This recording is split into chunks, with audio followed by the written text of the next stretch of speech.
바울 사도님께서는 마게도냐에 있는 교회 중에 갈라디아라고 하는 교회 성도들에게 편지를 보내면서 마지막 결론 부분에 이야기하는 내용이 오늘 본문의 제목이 되겠습니다. 더 나아가서 이번 추수감사주일을 한 주간 앞에 두고 드리는 이 시간에 드리고자 하는 말씀의 제목이 심은 대로 거두리라. 심은 대로 거두리라. 이 말씀은 어떻게 생각해 보면 너무 평범한 농사 짓는 자연의 원리 중에 하나입니다. 그런데 예수님도 이 농사 짓는 비유를 많이 하셔서 평범한 삶의 모습을 가지고 하나님 나라 천국의 비유를 가르쳐 주셨습니다. 그래서 저는 우리 성도님들이 오늘 이 예배 시간을 통해서 하나님의 절대적인 진리, 불변의 진리 중에 하나가 되는 심은 대로 거둔다는 이 말씀을 통하여 큰 은혜가 되고 삶의 나침판이 되기를 기원합니다. 심은 대로 거둔다고 하는 이 말을 바울 사도가 갈라디아서라고 하는 교회의 결론부에 두게 된 이유가 있습니다. 그것이 뭐냐면은 바울 사도 자신은 예수님을 3년 동안 따라다녔던 직제자도 아니었습니다. 그래서 예수님께로 부여받았던 졸업장이라든지 아니면은 자격증이라든지 임명장이 없는 사람이었습니다. 그래서 이제 복음을 전하기 위해서 이 교회 저 교회 이 도시 저 도시 다니면서 전할 때에 항상 따라다니면서 핍박을 하고 방해했던 세력이 누구냐 하면은 유대인들이었고 동족들이었습니다. 바울을 잘 아는 사람들이 와가지고 핍박을 합니다. 그래서 성경에도 원수는 딴 데 있는 게 아니요 너희 집안에 있다고 했습니다. 아는 사람이 바울을 괴롭히는 겁니다. 왜 괴롭히느냐 하면은 너는 졸업장도 없지 않냐? 너는 자격증도 없고 임명장도 없는 게 무슨 자격으로 네가 복음을 전하느냐? 그럴 때에 솔직히 말하면 할 말이 없습니다. 의사라면은 의료 행위를 할 때 반드시 의사 자격증 있어야지요. 의과대학 졸업장 있어야지요. 그리고 경력도 있어야지요. 아니면 무면허 의사라면은 바로 뭡니까? 돌팔이라고 하지 않습니까? 그런 취급을 받는데 뭔 자격이냐 할 때에 바울 사도가 이 갈라디아 교회의 방해자들에게 항변을 하고 반박을 했고 변명을 했던 변증의 내용이 있습니다. 그것이 세 가지입니다. 첫째로 당신 말이 맞다. 나는 예수님께로 직접 배운 것은 없지만은 나에게는 부활하신 예수님이 나에게 주신 영적인 계시가 있다. 두 번째로는 자격증 없다. 그러나 나에게는 성령님께서 역사하시는 능력이 있다. 능력이 있다. 세 번째로는 맞다. 나는 임명장이 없다. 그러나 나에게 있는 거는 뭐냐? 열매를 봐라. 열매를 봐라. 그래서 솔직히 말하면은 여러분 한번 생각해 보십시오. 진정한 정치가, 진정한 학자, 진정한 그리스도의 제자라면 졸업장 있고 자격증도 있고 거기에 임명장도 있지만은 아무런 영적인 권위가 없습니다. 하나님의 영적인 계시도 영감도 끝나버렸습니다. 그리고 더 중요한 게 열매가 없다 생각해 보십시오. 아무리 세월이 가도 무화과 나무같이 잎만 무성하고 세월은 갔는데 10월은 지냈는데 아무런 열매를 내놓을 게 없는 빈 그릇밖에 없다면 그거는 진짜 믿음이 아닙니다. 그러면은 바울 사도가 갈라디아 교인들에게 너희들 진짜 믿음은 인간적인 잣대로 보는 게 아니야. 진짜 중요한 것은 하나님의 영적 임재가 있는 계시가 있는 것이고 성령의 능력이 있는 것이고 더 나아가서 열매가 있어야 한다. 그러려면은 하나님의 창조와 운영의 원리에는 저절로 되는 게 없다. 항상 어떻게 해야 거두느냐? 열매를 맺으려면 단 한 가지, 심은 대로 거둔다는 겁니다. 심어야 열매를 거두지 심지 않고 거둘 수 없다는 겁니다. 왜 그러냐 하면은 그 당시에 잘못된 신학과 사상을 가지고 있던 분들이 많았습니다. 오늘날도 그런 분들 많을 겁니다. 마치 누구 같으냐 하면은 5달란트, 2달란트, 1달란트 받은 종이 있는데 이 1달란트 받은 종은 받자마자 못했느냐? 그 달란트를 땅에다가 묻어버렸습니다. 그리고서는 주인이 와가지고 회개를 할 때에 땅에서 이제 끄집어 와가지고 내놓으니까 화를 주인이 내지 않습니까? 그랬더니 변명했던 말이 뭐냐면은 당신은 굳은 사람이기 때문에 심지 않은 데서 거두고 해치지 않은 데서 모으는 분 아닙니까? 그래서 굳은 사람이라고 하는 말은 당신은 마음대로 하는 사람인데 굳이 씨 뿌리고 심어가지고 거두지 않고 말만 하면은 막 그저 나오고 하는 그런 사람이기 때문에 나는 그런 초능력자인 당신을 믿고 있기 때문에 나는 땅에 묻어놓고 아무 일 안 해도 가만히 있어도 당신이 저절로 하게 해줄 게 아닙니까? 이렇게 하면서 나쁜 생각을 가지고 있을 때 얼마나 주인이 책망을 합니까? 악하고 게으른 종아, 니는 밖에 쫓겨나가지고 슬피 울며 이를 갈게 된다고 하면서 저주의 저주를 받았지 않습니까?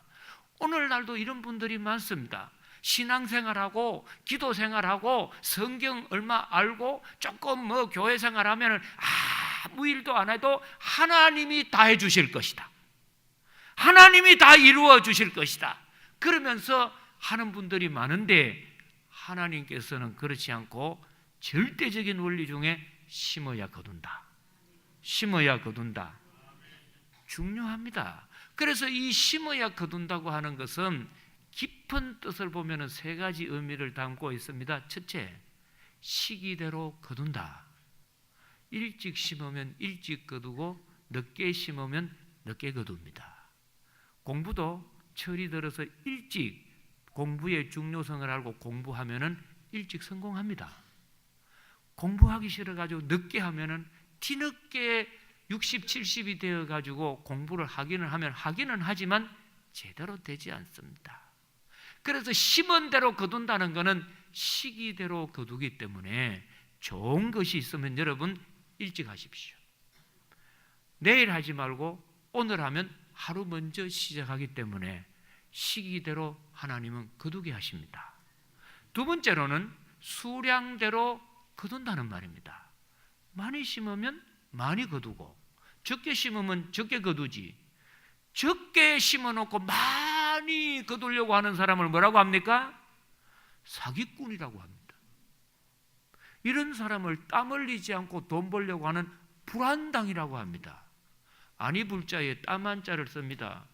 울며 씨를 뿌리는 자는 기쁨으로 단을 거두리로라. 고생도 안 하고 심지도 않고 수고도 안 하고 노력도 안 했는데 하나님 앞에 나와서 하면은 여행을 바라고 재수를 바라고 운을 바라고 하나님은 절대로 그런 일이 없다는 거지요. 왜? 하나님은 너희들에게 속임을 당하고 만홀히 여김을 받는 분이 아니기 때문에 반드시 심어야 거둔다. 심어야 거둔다. 안 심으면 안 된다는 거죠. 그러면서 많이 심으면 많이 거둘 것이요 적게 심으면 적게 거두기 때문에 하나님은 불꽃 같은 눈으로 보고 계신다 이 말입니다. 세 번째, 종자대로 거둔다는 겁니다. 여러분 잘 아시지 않습니까? 콩 심은데 콩 나고, 팥 심은데 팥 나고, 고추 심으면 고추 나고, 호박 심으면 호박 나고, 참깨 심으면 참깨 납니다. 그런데 씨는 조그만하게 편하도록 참깨 심어놓고 머리통보다 더 큰 수박을 구한다고 있으면은 그런 사람을 보고 뭐라고 해요? 미친 사람이. 저런 놈이 어디 있노? 심지는 엉뚱한 걸 심고 악을 심고 부모에게는 매일같이 불효하면서 자식을 놓고서는 그 자식놈에게 효도받기를 원하는 사람. 이건 아멘이 아니고 좀 심각하게 생각을 해봐야 될 게. 아마 우리 집사님이 주무시는 분 일어나라고 그러는 모양인데, 야곱이 보세요. 축복을 받으려고 아버지를 속이잖아요. 그래서 축복을 받기는 받아요. 근데 그렇게 받았는 축복이 되니까 살아가면서 자식들에게 다 속임을 당합니다. 12자식 가운데 제일 사랑하는 요셉인데 형들이 미워하고 질투하고 아버지가 편애한다고 하는 것을 알고서는요, 자기들이 죽이려고 하다가 양심의 가책을 받아가지고 인신매매범으로 미디안 사람들에게, 상인에게 팔아버리잖아요. 그래서 인류 역사의 최초의 인신매매범의 원조는 요셉의 형님들이요, 딴 사람이 팔은 게 아닙니다. 그래서 아버지가 요셉이 어떻게 하냐 했더니 거짓말하지 않습니까? 속이지 않습니까? 왜요? 아버지를 속였으니까 자식들에게 그대로 당합니다. 왜 그렇습니까? 하나님은 심은 대로 거두시고 행한 대로 갚으리라. 참 이게 두렵지 않습니까?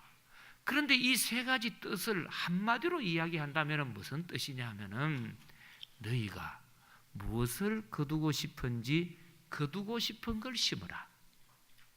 한마디로 그겁니다. 자, 농사를 짓는 농부가 말입니다, 아무 것이나 심지 않습니다. 지금 우리나라에서는 귀농 정책을 쓰는데 제일 많이 귀농을 할 때 혜택을 주는 시가 상주시라고 합니다. 그래서 상주시는 그 귀농하시는 분들에게는 이렇게 저렇게 많이 기술이라든지 자금이라든지 땅이라든지 이런 걸 많이 배려를 해준다고 합니다.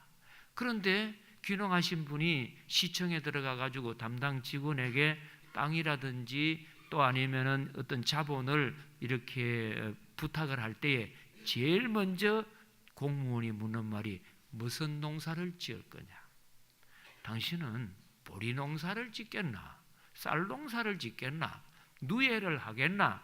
아니면은 과일을 하겠나? 이걸 분명히 묻지요. 왜? 투자를 하는 사람은 내가 어떻게 해서 투자할까는 무슨 열매를 거두기를 원하느냐? 거두기를 원하는 걸 심으라 이 말입니다. 이게 뭡니까? 심은 대로 거두리라. 그러면서 너희가 육체를 위해서 심으면은 결국은 육체로부터는 썩어질 것밖에 못 구하지만은 성령을 위해서 심으면은, 하나님을 위하여 심으면은, 믿음으로 심으면은 영생을 거두리라. 평안을 거두리라. 그래서 하나님이 주시는 축복이 3단계입니다. 첫째 주시는 것은 받는 복입니다. 딴 사람은 다 받는데 나만 못 받는 게 있고, 딴 사람은 다 받는데 못 받는데 나만 받는 복이 있는 겁니다. 두 번째는 아무리 복을 받아도 누리지 못하는 복이 있는데 하나님 안에서는 누리는 복을 주십니다. 세 번째는 계속되는 복입니다. 그래서 아브라함의 후손들에게는 수천 대에 이르기까지 내가 복을 주리라. 우리 성도님들 받는 복이 있기를 원합니다. 또 누리는 복이 있기를 원합니다. 더 나아가서 할아버지와 아버지와 아들과 손자와 손녀와 3대 4대 내려가면서 믿음의 복이 계속되기를 축복합니다. 이 귀한 것도 저절로 되는 것이 아니라는 겁니다. 그래서 반드시 심어야 거두는데 뭐를 심어야 할까? 성경에서 보면은 예수님께서 우리가 살아가는 성도로서 이 땅에 살아가면서 반드시 거두어야 할 것이 있는데, 그것이 뭐냐면은 이 땅에서 천국같이 살다가 죽어서 천국 가는 것을 거두기를 원합니다. 그래서 예수님은 늘 뭐라고 했느냐? 너희들 이 땅을 천국같이 살아야 한다. 하나님 나라는 여기 있다 저기 있다 하는 것이 아니요, 너희 안에 있느니라. 그러면 내 마음의 천국이고 우리 가정의 천국이고 우리 교회가 천국이고 내가 몸담고 있는 직장이나 시장이나 학교나 모든 것이 천국같이 되는 겁니다. 그럼 이게 천국같이 되는 길이 뭐냐면은 한마디로 하나님의 뜻대로 믿는 믿음입니다. 그래서 예수님께서는 십자가에 달리시기 전에 겟세마네 동산에서 기도를 하십니다. 얼마나 간절하게 기도를 하셨던지 땀이 나는 기도입니다. 제가 영성원에 6개월 있는 동안에 거기 계시는 슈퍼바이저가 저한테 물었던 말이, 파스타리, 님 기도하면서 땀 흘려 본 적이 있나 물어요. 솔직히 여름에 운동하면서 땀 흘리고 찜질방 들어가가지고는 땀 흘리지만은 우리가 언제 기도하면서 진짜 땀 흘려 본 적이 있습니까? 없거든요. 근데 예수님은 그 겟세마네 기도하면서 땀 흘리면서 기도를 했는데 제자들이 그 땀을 보니까 연이 땀이 아니고 피가 섞여 있는 피땀이었어요. 얼마나 혼신의 힘을 다 쓰면서 기도를 하셨던지 피땀을 흘리면서 드렸던 기도의 주제가 뭡니까? 아버지, 내 뜻대로 마옵시고 아버지 뜻대로 되기를 원합니다. 아버지 뜻대로 되기를 원합니다. 저는 우리 성도님들이 직장 선택을 할 때도 내 기준에 맞는 직장도 좋지만은 하나님 아버지 뜻 안에 있는 직장이 되기를 원합니다. 결혼을 할 때 배우자 선택도 마찬가지고 심지어는 교회를 선택할 때도 내 마음에 드는 교회를 찾지 말고 하나님 뜻이 있는 교회를 찾으셔야 합니다. 그럼 그 뜻이 뭐냐라고 할 때 여러 가지 뜻이 있지만은 모든 사람에게 주시는 가장 보편적인 하나님의 뜻은 하나입니다. 데살로니가 전서 5장 6절, 7절, 8절에 보니까 항상 기뻐해라. 그리고 범사에 감사해라. 쉬지 말고 기도해라. 이는 우리 주 예수 그리스도 안에 있는 하나님의 뜻이니라. 하나님의 뜻이니라. 자, 오늘 우리 자막이 떴습니다. 우리 다 같이 한번 읽어보겠습니다. 범사에 감사하라. 이것이 그리스도 예수 안에서 너희를 향하신 하나님의 뜻이니라. 아멘. 우리 옆 사람 보고 한번 인사하겠습니다. 주님의 뜻대로 삽시다. 그러면 우리 한번 물어보세요. 주님의 뜻이 무엇입니까? 주님의 뜻이 뭡니까? 목사님한테 물어봐요. 그런 게 아니고 데살로니가 전서 5장에 보니 주님의 뜻은 한마디로 뭡니까? 범사에 뭐 하는 거라고요? 감사하는 겁니다. 여러분이 주님의 뜻대로 살기를 원하시는 분이라면은 좋은 일이 있든지 나쁜 일이 있든지 큰 일이든지 작은 일이든지 무슨 일을 만나든지 평범할 범자의 일사자야, 평범한 일상의 삶 속에서도 뭐를 놓치지 말아야 하느냐? 감사하기를 원합니다. 감사하기를 원합니다.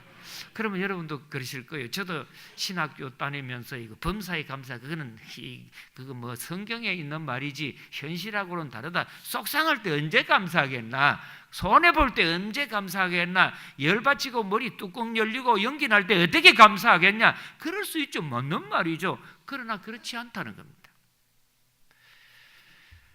저희 집 사람이 위암 수술을 해서 서울에 있는 큰 병원에 수술을 했습니다. 그리고 이제 암은 판정을 받을 때 5년이 지나면은 완치 판정을 하지 않습니까? 그래서 매년 이렇게 한 번씩 서울에 가가지고 그 병원에서 이제 체크를 하는데 그 병원에 계셨던 의료 원장님은 청와대의 대통령 주치의를 하셨던 분이세요. 그렇게 의사분들 훌륭하지만 그 중에도 특별히 훌륭한 분 아니겠습니까? 그래서 그분이 전공이 뭐냐 하니까 폐암 전공인데 국내의 권위자뿐만 아니고 세계에서도 폐암에 대한 권위자로 알려져 있는 굉장한 분이 그 병원 의료원장님이세요. 대단하시다. 그래서 이제 그 병원에 가가지고 이제 하는데 3년째인가 그때에 병원을 갔더니 병원이 좀 술렁술렁한 겁니다. 그랬더니 왜 그렇습니까? 하고 물어보니까 의료원장님이 돌아갔다는 겁니다. 아니 그렇게 훌륭한 원장님도 죽을 일이 있느냐고. 그래서 제가 물어봤어요. 원장님 왜 죽었습니까? 물었더니 글쎄요 폐암 걸려 죽었습니다. 아이고 세계적인 폐암 권위자가 자기가 폐암을 걸려서 남은 고치고 자기는 폐암 걸린 줄 모르고 죽어버렸어요. 이런 거는 보고 뭐라고 해요? 동장밑이 어둡다고 하지 않습니까? 그래서 암이 참 무섭구나. 왜 무서워요? 통증이 느끼지 않아요. 이게 보세요. 발에 조그마한 가시만 박혀도 통증이 오기 때문에 아픈 곳을 빨리 빼버리거든요. 그런데 그 암은 와가지고 초기에는 거의 정상이 없다는 겁니다. 소화가 안 되어서 맥히면 금방 답답하고 이러지요. 그런데 암이 와가지고 초기에서는 전혀 그런 분위기가 없다는 거죠. 1기, 2기 넘어가가지고 특히 폐암이나 간암 같은 경우에는 이미 상당히 진전이 되어가지고 손을 쓸 수 없을 지경이 되었을 때 통증이 서서히 오면 늦었다는 겁니다. 그러니까 암이 걸리는 것이 무서운데 초기에 알면은 99% 치유가 다 된다는 거죠. 근데 무서운 것은 초기에 진통이 없는 거예요. 진통만 있으면 이거 당장에 달려가 가지고 그거 세포 하나만 잘라내면 될 텐데 모르는 겁니다. 그렇게 보면은 우리가 살아가면서 이런저런 손해보는 거, 힘든 일, 내 인생의 가시와 같은 통증 오지 않습니까? 그럴 때에는 빨리 깨닫고 치유하시고 그걸 또 기도로 해결하시고 그러면은 호미로 막을 거 가래로 막지 않습니다. 근데 우리가 살아가면서 정말 좋은 일이 있을 때만 감사를 한다면은 어렵고 힘든 일이 오면은 더 큰 일이 올 때 길이 없습니다. 그러니까 미리미리 때로 여러분 손해를 보거나 물질적으로 정신적으로 자녀 문제가 오면 빨리 깨닫고 하나님이 나에게 믿음으로 바라서라고 하는 예비의 경고구나. 그걸 깨닫고 바로 서기를 축복합니다. 그러면서 감사하시는 겁니다. 그리고 더 중요한 것은 우리 그리스도인들의 삶의 가장 큰 목적은 고린도전서 10장 31절에 보니까 너희가 먹든지 마시든지 무엇을 하든지 다 하나님의 영광을 위해서 해라. 영광을 위해서 해라. 그래서 우찌무라 간조라고 하는 일본의 위대한 신학자가 있습니다. 그 신학자가 영향을 받아가지고 일본 개국 공신들 가운데요 수없이 많은 그 장관이 나오고 수상이 나온 게 한 분이 우찌무라 간조라고 하는 신학자 아닙니까? 이분이 묘비를 마지막에 쓸 때 뭐라고 썼느냐? 내 모비병은 이렇게 써달라. 세 줄을 써달라. 내 인생은 일본을 위해서 살고 일본은 세계를 위해서 살고 세계는 하나님 영광을 위해서 살아야 한다. 나를 위해서 사는 것만큼 허무한 인생은 없는데 하나님 영광을 위해서 사는 삶이 뭐냐? 그래서 성경을 쭉 보시면은요 여러 가지 영광을 돌리는 방법이 있는데 그 시편의 50편 23절에 있는 말씀을 보면은 감사로 제사를 드리는 자가 나를 영화롭게 하나니 감사로 제사를 드리는 자가 나를 영광스럽게 하나니 그에게 구원의 큰 영광을 보이리라. 감사하는 거죠. 감사하는 거. 그리고 더 나아가서 우리 한번 성경을 찾아보겠는데 고린도후서 4장 15절 보세요. 거기에 보면은 우리 인생이 하나님께 영광을 돌릴 수 있는 방법이 소개가 됩니다. 우리 한번 찾으셨으면은 영상에도 나옵니다. 다 같이 한번 한 음성으로 읽어보겠습니다. 이는 모든 것이 너희를 위함이니 많은 사람의 감사로 말미암아 은혜가 더하여 넘쳐서 하나님의 영광을 돌리게 하려 함이라. 아멘. 하나님께 영광을 돌리는 것이 뭐 하는 것이라고요? 감사를 심어야 합니다. 그리고 더 중요한 건 예수를 믿고 변화가 되고 다른 말로 하면은 변질되지 않고 새롭게 더 좋아지는 변화가 되고 하나님이 역사하시는 기적을 체험하시려면 감사하기를 원합니다. 그래서 다니엘이 사자굴 속에 들어갈 때에 머리털 하나 상치 않을 때 드렸던 기도가 감사기도입니다. 예수님이 물고기 2마리 보리 5개로 5,000명을 먹였던 것이 바로 감사기도입니다. 죽은 나사로가 3일 되었는데 살려냈을 때 드렸던 기도가 감사기도입니다. 하나님, 저의 기도를 들어주신 것을 감사합니다. 그리고서는 감사 기도를 드리고 나사로를 나오라 했더니 나오는 겁니다. 디모데전서 4장 4절을 보면 이런 말씀이 있습니다. 하나님의 지으신 모든 것이 선하매, 하나님이 지으신 모든 것이 선하매 감사함으로 받으면 버릴 것이 없나니, 쓰레기 같은 것도 나에게 유익한 것으로 변화시켜 줄 수 있는 게 뭐냐? 감사요. 아무리 내가 좋은 걸 가지고 있어도 변질시켜버리고 냄새나고 못쓰게 만드는 것은 원망과 불평입니다. 그래서 마귀가 나오는 쌍둥이가 둘이가 있는데 하나가 뭐냐? 이름이 원망, 이원망. 또 하나는 불평입니다. 박불평. 아무리 좋은 집에 살아도 불평해 보십시오. 지옥입니다. 그러나 하나님께서 낳아주신 쌍둥이 항상 감사하고 기뻐하는 겁니다. 기뻐하는 겁니다. 그러면 하나님은 삶을 변질되지 않고 변화시켜 줍니다. 여러분 잘 아시겠지만은 차 타고 가다가 술 먹은 음주 운전한 사람하고 추돌해서 온 정신에 화상을 입었는 이지선 양 아시지요? 이분이 전신 화상을 당해가지고 얼굴을 수십 번 성형을 해도 표가 저렇게 납니다. 그래서 이분이 이제 완전히 저렇게 고왔던 모습인데 참 웬만한 사람 같으면 자살해 죽고 싶겠죠. 여자들 저런 얼굴이니까. 그런데 지금 전세적인 인물이 되어 있습니다.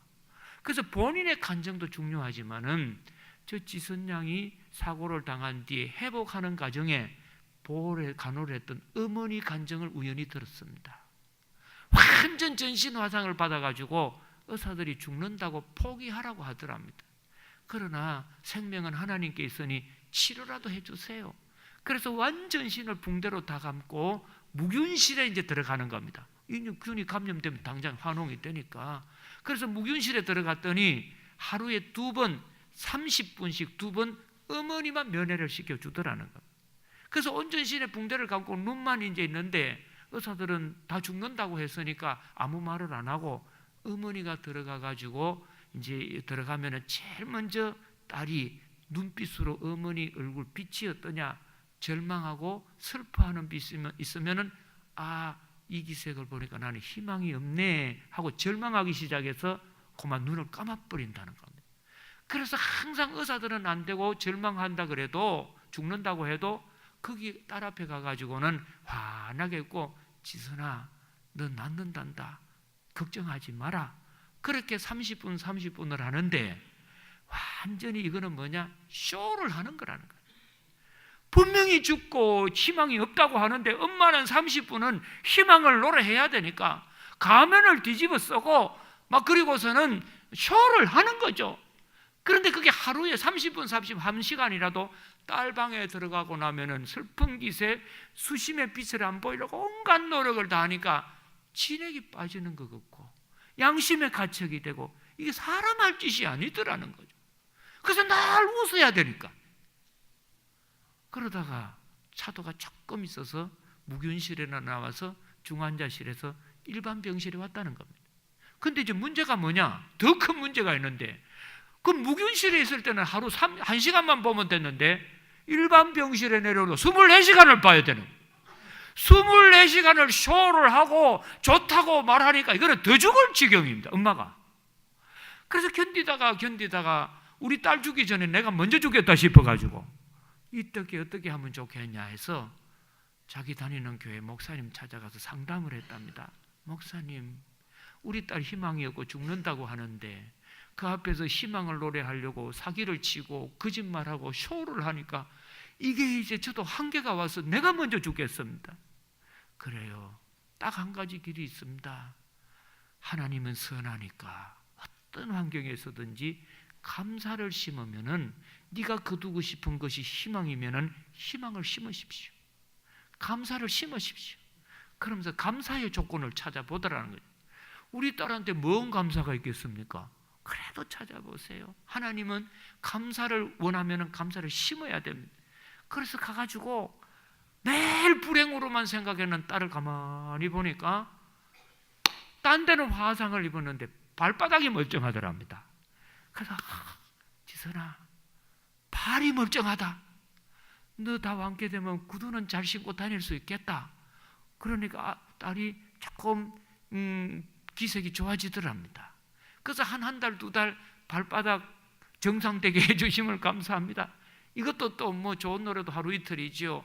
또 다른 감사가 없냐 이래봤더니 평소에는 몰랐는데 감사를 느끼고 보니까 10개 손가락 가운데 왼손 엄지손가락이 안 탔더랍니다. 야야, 엄지손가락이 안 탔네? 너무너무 감사하다. 그러면서 한 가지, 두 가지 감사를 하니까 감사에 눈이 열리는 겁니다. 그래서 사람은 뭐라고 해요? 고기 먹어본 사람이 고기를 잘 먹고 해본 사람은 뭐가 나요? 질이 나가지고 잘하게 되어 있어요. 그래서 원망과 불평을 매일 하는 사람은요, 딴 사람은 그런 걸 못 봐도 꼭 원망하고 불평하고 욕합니다. 눈에 드러납니다. 그런데 칭찬하고 격려하는 사람은 자꾸 하다 보면 좋은 게 들어와서 딱 보니까 진짜 감사를 놓친 게 있었어요. 그게 뭐냐? 두 눈이 성한 겁니다. 두 눈이 성한 겁니다. 나머지 딸이라고 안면도 안 하고, 지선아, 너같이 화상을 당하면 실명 위기가 다 있는데 하나님이 너무너무 감사하게 네 두 눈을 잘 보이게 해주셨네. 그러니까 이 딸이 생기가 돌더래요. 그리고 또 보니까 음성이 안 탔더라는 겁니다. 아니, 음성이 정상이네. 진짜 감사한 게 뭐요? 하나님이 안 데려가시고 살려주시고 생명이 있는 겁니다. 그래서 붙잡고 하나님 은혜 감사했더니 딸이 눈물을 흘리면서 딱 한마디, 하나님 감사합니다. 그리고 나서는요, 이 딸이 급격하게 좋아지더래요. 급격하게 좋아졌더래요. 아멘 좀 크게 해봐. 안 하라 하는 데는 엉뚱하게 하고 급격하게 좋아졌더래요. 할렐루야. 하나님께 감사함은 변질되지 않고 변화시켜 주십니다. 하나님 아버지, 꼭 이 절기가 아니라도 우리의 삶 속에 하나님 영광과 하나님의 뜻을 위하여 내 삶이 세상에 물들어서 변질되지 않고 변화되기 위하여 주신 것에 늘 감사하며 작은 것 하나에도 통증에서도 감사하며 승리하게 도와 주옵소서. 예수님 이름으로 기도드리옵나이다. 아멘.